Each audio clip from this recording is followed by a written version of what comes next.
1700 සහ 1800 කාලය තුළ පර්සියාව වර්තමානයේ ඉරානය කියන රටෙන් ලංකාවට පිරිමි 100ක් විතර එනවා. ඉතින් මේ පිරිමි 100 අපි දන්නවා බොහෝ විට මේ පිටකොටුවේ සිල්ලර වෙළඳාම පටන් ගන්න මේ පර්සියානු ජාතිකයන්. එතකොට මේ ආපු පිරිමි ටික ලංකාවේ විවිධ ප්‍රදේශවලට සංක්‍රමණය වෙනවා. ඒ කියන්නේ වෙළහෙළදාමත් එක්ක සංක්‍රමණය වෙනවා. ඉතින් අත් වශයෙන්ම දැන් වර්තමාන ඉරානය අතීතයේ පර්සියාව කියන රට ගත්තොත් විශේෂයෙන්ම අපි දැනුවත් විය යුතු කාරණයක් තියෙනවා. ඒක විශාල දේදුණු සංස්කෘතියක් එක්ක ක්‍රියාත්මක වෙන තත්ත්වයක්. ඒ කියන්නේ බොහෝ වෙලාවට ඉරානය කියන්නේ මේ වගේ ඉතාම සුළු කාලෙකින් විග්‍රහ කළ හැකි රටක් නෙමෙයි. එච්චරටම විවිධ ජාති විවිධ භාෂාවන් කතා කරන රටක්.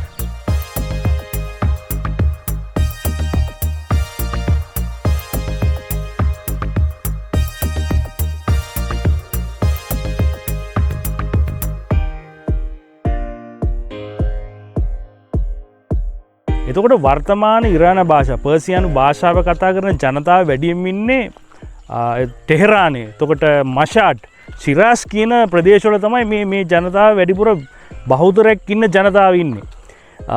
විශේෂයෙන් අපි ගත්තොත් කුර්දි ජාතික උදාහරණයක් ඇරෙට කුර්දි ජාතිකයෝ කියන්නේ ඉන්දියානු යුරෝපීය ශාඛාවට අයිති වෙන ජන කොට්ටාශයක්. මොවුන් වැඩිපුර පදිංචි වෙලා තින්නේ තුර්කිය සහ ඉරාකයට මායිම්ම. ඉතින් මේ ඉතාම කෙටියෙන් කිව්වේ මෙවැනි විස්තර කළ නොහැකි ගැඹුරු සමාජ පද්ධතියක් තුළ තමයි මේ ඉරාන රට ක්‍රියාත්මක වෙන්නේ. දැන් අපි මේ ඉන්නේ ඇටියාවල කියන ප්‍රදේශයේ. ඉතින් මේ ඇටියාවල කියන ප්‍රදේශයේ ඉඳගෙන මේ ඉරානය ගැන කතා කරන්න ඇයි කියලා ඔබට ප්‍රශ්නාර්ථයක් වෙන්න පුළුවන්.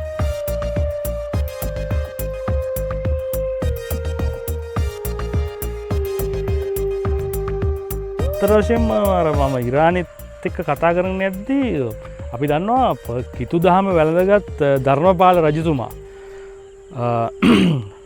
සීතාවක මායාදුන්නේ රජතුමා සමග කෝට්ටේ ඇතිවෙච්ච සටන අපි ඒක ගැන අහලා තියෙනවා. එතකොට මේ ප්‍රදේශවල අර ආපු 1700 800 ගණන් වල ආපු ඉරාන ජාතිකය ඇතුළු විවිධ ජාතීන් වලට අයිති මේ කට්ටිය මේ ඇටියාවල මාකදුර පන්නල ඔය හරහා ගිරිඋල්ල කුරුණෑගල මේ වගේ මහනුවර දක්වා හිටිය ජනතාව මේ රට අභ්‍යන්තරයේ තිබිච්ච සටන් එක්ක මේ බටහිර මූදු තීරයට තල්ලු වෙනවා. ඒ බටහිර මූදු තීරයට තල්ලු වීම තුළ මෙහි පන්සල් සහ කෝවිල් පමණක් ඉතිරි වෙලා අනිකුත් ආගමිකයන් සහ ජාතීන් බටහිර මූදු තීරයට එකතු වෙනවා. ඉතින් අපිට ඒක බොහෝ විට ඉතිහාසයේ සඳහන් වෙන පෘතුගීසින් හදපු බොහෝ පළවෙනි දේවස්ථාන උප්පත්ති දේවමාතා දේවස්ථානය ඇතුළු සෑහෙන දේවස්ථාන මේ ඇටියාවල මාකදුර මේ මාර්ගය හරහා තිබිලා තියෙනවා. නමුත් ඒවා පසු කාලේ ලන්දේසින් විනාශයටපත් කරලා තිනවා. උඩරට රජතුමාගේ රාජ හමුදාව විනාශයටපත් කරලා තිනවා. එතකොට දැන් අපි මේ අද සූදානම් වෙන්නේ මේ ඇටියාවල ඉඳලා මේ ප්‍රදේශයේ ඉඳලා සංක්‍රමණය වෙච්චි ඉරාන ජාතිකයන් බහුලව මුස්ලිම් ජනතාවත් එක්ක සම්මිශ්‍රණය වෙච්චි මුන්දලම කියන ප්‍රදේශයට තමයි අපි අද ගමන් කරන්නේ.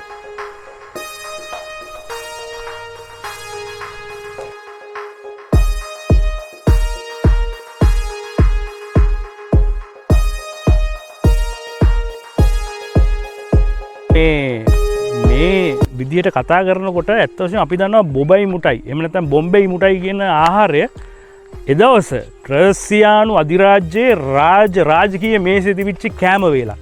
ඉතින් මේ අපි අද යන මුන්දලමත් ඒ බොම්බයි මුටයි නිෂ්පාදනය කරපු පර්සියානු ජාතිකයන්ගේ පවුල් කීපයකින් සමන්විත වෙච්චි ගමක්. ඉතින් මේ ගමේ තමයි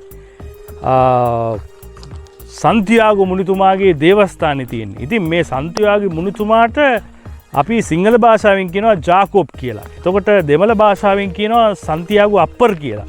ස්පාඤ්ඤ භාෂාවෙන් කියන සන් ඩියාගෝ කියලා. ඉංග්‍රීසියෙන් කියනවා ජේම්ස්. එතකොට සෙන්ට් ජේම්ස් කියලා තමයි මේ හඳුන්වන්නේ. එතකොට මෙවැනි තත්ත්වයක් තුළ මේ අපිට පේන දෙයක් තමයි මේ ජාගෝවතුම එහෙම නැත්නම් සන්තියාගේ මුණුතුමා කියන්නේ මරියතුමියගේ. ඒ කියන්නේ ක්‍රිස්තුස් වහන්සේගේ මවගේ සහෝදරියකගේ ට්වින්ස්ලා. ඒ කියන්නේ නිවුන් අතර එක්කෙනෙක්. ඒ කියන්නේ ජෝම් සහ ජාකෝබ් කියන්නේ නිවුන්. ක්‍රිස්තුස් වහන්සේගේ ගෝලය වශයෙන් උන් කටයුතු කරනවා. වෘත්තීය දීවර වෘත්තීය. ඉතින් දැන් මේ දීවර වෘත්තීය කරපු කෙනා දැන් හැම ෆොටෝ එකකම හැම ප්‍රතිමාවකම ඉන්නේ අශ්වයෙකුගේ පිට යන පුද්ගලයෙක් වශයෙන්. මේකට හේතුව ස්පාඤ්ඤ, මම මේකට සඳහන් කරන්නේ මුස්ලිම් කියලා. ස්පාඤ්ඤ අන්තවාදීන්ගේ යටත් විජිතයක් වෙනකොට ඒ ස්පාඤ්ඤ ජාතිකින්ගේ සටන්වලදී මෙතුමාව, මොකද මෙතුමා ක්‍රිස්තුස් වහන්සේගේ මරණින් පසු ධර්මදූත සේවාවට යන්නේ ස්පාඤ්ඤයට. මෙතුමා මේ අශ්වයෙකු පිට නැග ඇවිත් ඒ හමුදාවට, ස්පාඤ්ඤ හමුදාවට උදව් කරා කියන මතය ස්පාඤ්ඤ ජාතිකයන්ගේ තිබෙනවා. ඉතින් ඒ එතනින් ඇරඹුම තමයි මේ දීවරයා මේ අශ්වයා පිට යන සිදුවීම පදනම සැකසෙන්නේ එතනින්.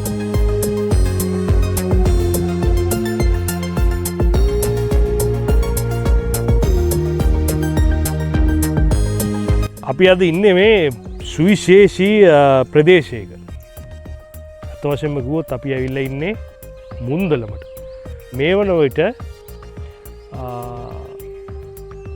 2026 මාර්තු මාස වෙනකොට ලෝකය, ඇමරිකාව, ඊශ්‍රායලය, ඉරානෙත් එක්ක යුද වදින මොහොතක තමයි අපි මේ සුවිශේෂී වීඩියෝ සඳහා මුන්දලමට ඇවිල්ලා ඉන්නේ.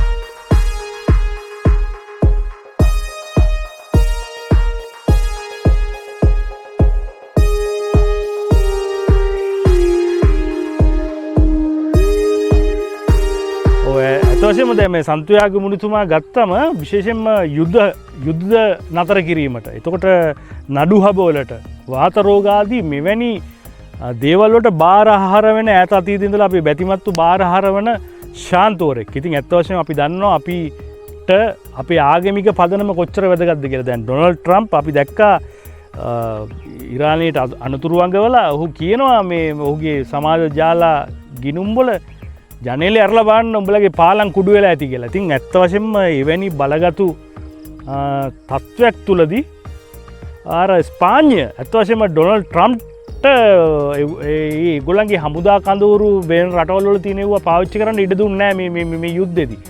ඒකට මූලික හේතුව උනේ අර සෙන්ට් ජේම්ස්, එහෙම නැත්නම් ජාකෝබ්, එහෙම නැත්නම් සන්තියාගෝ අප්පර් මෙයා මේ යුද්ධ නතර කරන්න දක්වපු දායකත්වය.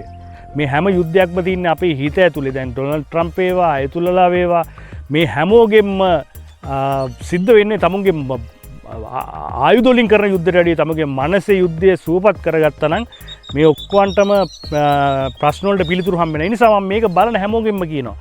මේ අත් වශයෙන්ම ඉරානයටත් ප්‍රශ්න වෙලා තින්නේ විධායක බලතල, අධිකරණ බලතල, හැම එකකට වැඩිය මේ පූජකයෝ ඉහළින් ඉන්නවා. පූජක තන්ත්‍රය.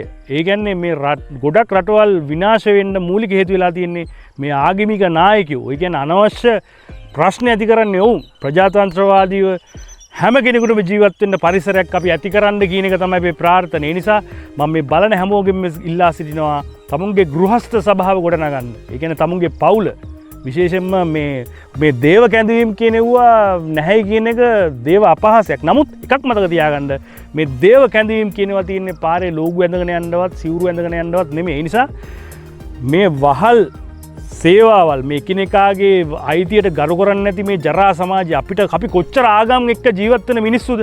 අපිට පාප්පහන්සලා ඉන්නවා, ආගමික නායකයෝ ඉන්නවා, කොච්චර දේවල් කියනවා. ඒත් මේ දරුණු යුද්ධය අපේ කාටද දැන් දෙවියන් වහන්සේ සපෝට් කරන්නේ? දැන් ඉරානයත් දෙවියන් වහන්සේ අදහන පිරිස, ඊශ්‍රායලයත් දෙවියන් වහන්සේ අදහන පිරිස, ඩොනල්ඩ් ට්‍රම්ප් බයිබලය අත තියලා දිවුරවල තමයි තමුන්ගේ තනතුරට එන්නේ.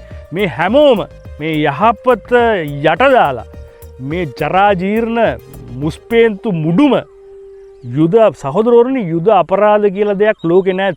යුද්ධෙම අපරාධයක්. ස්පාඤ්ඤ ජාතිකයනුත් ඒ සන්තියාගෝ මිනිතුමාගේ සංසුන්කම ඉගෙනගෙන වුන් මෙදාසර යුද්ධයට හවුල්කම ඩොනල්ඩ් ට්‍රම්ප්ට ඔහුන්ගේ අනුමැතිය දුන්නේ නැහැ. මතක තියාගන්න මේ අපේ චන්ද්‍රිකා වලින් විතරක් නෙමෙයි මේ ඔබ බලන ඉන්ටර්නෙට් අනම්මන ඔක්කොම ඉන්නේ රතු මූද හරහා එනවා කේබල් එකක්. ඉතින් මේ කේබල් එක අපි දැක්ක ජාත්‍යන්තර මාධ්‍යවල හුති කැරලිකරුවෝ මේක කපන්න ලෑස්ති වෙනවා කියලා. මේක කැපුවොත් අපේ මේ ගොඩබාන ස්ථාන දෙකක් තියෙනවා ලංකාවේ. එකක් ගල්කිස්ස අනිත් එක මාතර. ඉතින් මේ වගේ මේ දේවල් මේ ලෝකෙට වුණොත් මේ හරහා ගොඩනැගී තියෙන වෘත්තීය ප්‍රමාණය මේ හරහා තියෙන ඩිජිටල් ආර්ථිකය එහෙම් පිටින්ම බිඳ වැටෙනවා. ඉතින් ඒ නිසා අපි උත්සාහ කරන්නේ මුන්දලම කියන්නේ වචනයෙන් විස්තර කරන්න බෑ. ඔබට වෙලාවක් තියෙන වෙලාවට ඒ 3 මාර්ගයේ ගියොත් චුට්ටක් හැරිලා මේ දේවස්ථානයේ ඇතුළට යන්න ලංකාවේ දැක්ක ලස්සනම කලපු තීරය මේ දේවස්ථානයේ පිටුපස ඒ දේවස්ථානයේ පරිශ්‍රය සතුයි. එහෙනම් අද අපි යුද්ධය නිමා වෙන ප්‍රාර්ථනෙන් නිමා වේවා කියන ප්‍රාර්ථනෙන් අද අපි මුන්දලම සන්තියාගෝ දේව මාර්ග